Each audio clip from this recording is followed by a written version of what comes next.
Finally મને આવી ગયા છો।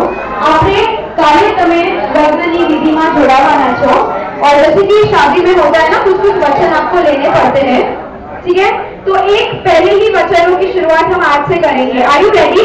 एक्चुअली मैं बताती हूँ, मैम मुझे बैक स्टेज मिली थी, उनकी स्पेशल फरमाइश है ये कि ये वचन वाला थिंग करना ही है, ठीक है?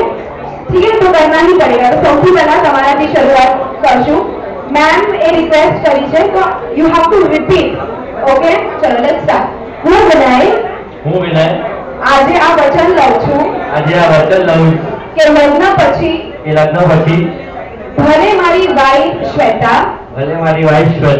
કેટલી પણ થાકી ગઈ હોય, કેટલી પણ કામમાં ચુસ્ત થઈ ગયો, રાતે જ્યારે મારી પાસે બેડરૂમમાં આવશે ત્યારે હું અચૂક ક્યારેક ફૂટ મસાજ તો ક્યારેક બેક મસાજ આપીશ। આવતા જ રહીશ। શું વાત છે? ચલો, what more she had requested me, ये लेडीज का होता ही है ऐसा, so we can't help it। और एक फरमाइश आई है, let's once again begin। હું વિનય આજના દિવસે મારી વાઈફ શ્વેતા માટે એ વચન લઉં છું કે ભલે હું ભલે મેમ કેટલી પણ થાકી ગઈ હોય,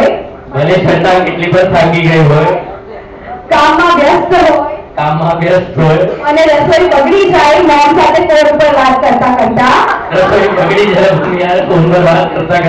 તો પણ બગાડેલી ખીચડી હું ખાઈ લઈશ।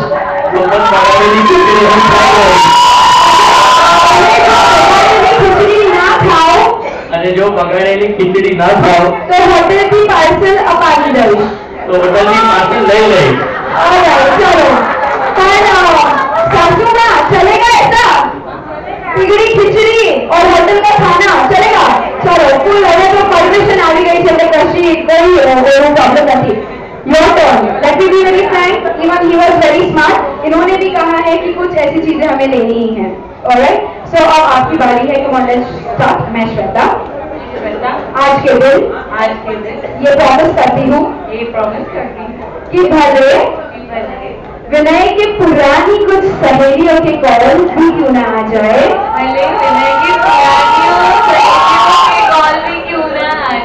मैं पूरी कोशिश करूंगी कि मैं उस बात पर नहीं झगड़ूंगी।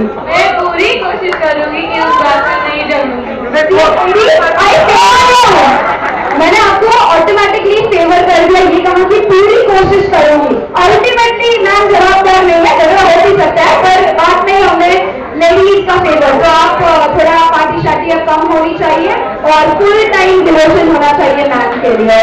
एक बार दोनों के लिए जोरदार तालियां हो जाए। Thank you so much to lovely Shweta and Vinay for joining us.